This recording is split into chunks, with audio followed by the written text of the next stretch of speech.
નમસ્કાર ખેડૂત મિત્રો, હું કાવેરી સીડ્સમાં ચિંતનભાઈ પટેલ અને આજે જીનસ ગામમાં આવ્યો છું. ત્યાં પ્રગતિશીલ ખેડૂત છે અને એમણે કાવેરી કંપનીની ટીલું ડાંગર કરી છે. તો આજે આપણે એમના મંતવ્ય જાણીએ કે એમને ટીલું ડાંગર કેવી લાગી. તો પહેલાં પહેલું કાકા તમારું નામ જણાવો. મારું નામ પટેલ પરેશભાઈ ઠાકોરભાઈ પટેલ. તમારું કાકા નામ જણાવો. નરેશભાઈ સોમાભાઈ પટેલ. તમે કેટલા વીઘા ટીલું કરી છે? મેં ટીલું 5 વીઘા કરી છે. 5 વીઘા કરી છે. તમને આ ડાંગર ખરેખર કેવી લાગી? ડાંગર ટોપ છે. ડાંગરમાં કશું નહીં, ડાંગરમાં પોચ નહીં, કશું નહીં. ડાંગર કમ્પ્લીટ તમારા ખેતરમાં અત્યારે પાકી ગઈ છે, બરાબર છે? અને ડાંગરનું કંટી બી નેગલ બી સારું છે, બરાબર? દરેક અને દાણો છેક સુધી ભરેલો છે, બરાબર? અને આટલા લગભગ 7 થી 8 વાવાઝોડા આવી ગયા, વરસાદે આવી ગયો, પણ ડાંગર હજી ઊભી છે.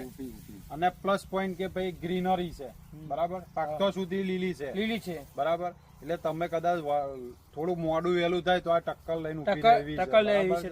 અને ફૂટ બૂટ કેવી લાગી? ફૂટે કમ્પ્લીટ છે. ફૂટે સારી છે. અને ઘાસ ચારો તમને કેવું લાગે? સારો છે. અને આ જે દોણાની ક્વોલિટી છે, બરાબર, એ કેવી છે? દાણ ક્વોલિટી સારી છે, બરાબર? એટલે બજાર ભાવ બી સારો મળે એવું લાગે. તો તમે આ જીનત ને આજુબાજુના આપણે જે ખાડા છે, બુધેજ છે, ગલિયાણા છે, નભોઈ, પચેગાંવ, આપણો જે ભાલ વિસ્તાર છે, એ ખેડૂતોને ખરેખર શું કહેવા માંગશો? ખેડૂતની દ્રષ્ટિએ શું કહેવા માંગશો કે આ ડાંગર કરાય કે ના કરાય? આ ડાંગર કરાય. શ્રી કરતા આ કરાય, શ્રી 101 કરતા આ કરાય. આ ડાંગર કરાય. તમને વિશ્વાસ છે, બરાબર? આના બીજું વર્ષ છે તમારું. તો તમે ગયા વર્ષે આ વર્ષે જોઈ તો તમને અનુમાન આવી ગયું કે ખેડૂતની દ્રષ્ટિએ લાગ્યું કે ભાઈ આ ડાંગર સારી છે. તો તમે બીજા ખેડૂતને કહેશો ને કાવેરી કરો. આ કાવેરીની ટીલું ડાંગર કરો.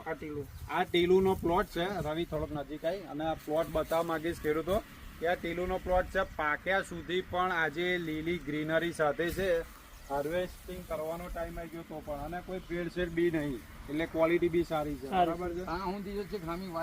આની યાદ છે બધી 10 વીઘાનો નંબર છે, બરાબર? કોઈ ભેળસેળ નહીં કાકા બિયારણમાં, બરાબર? એટલે તમે બીજા ખેડૂતને કહેશો કે કાવેરી ટીલું કરો. નમસ્કાર.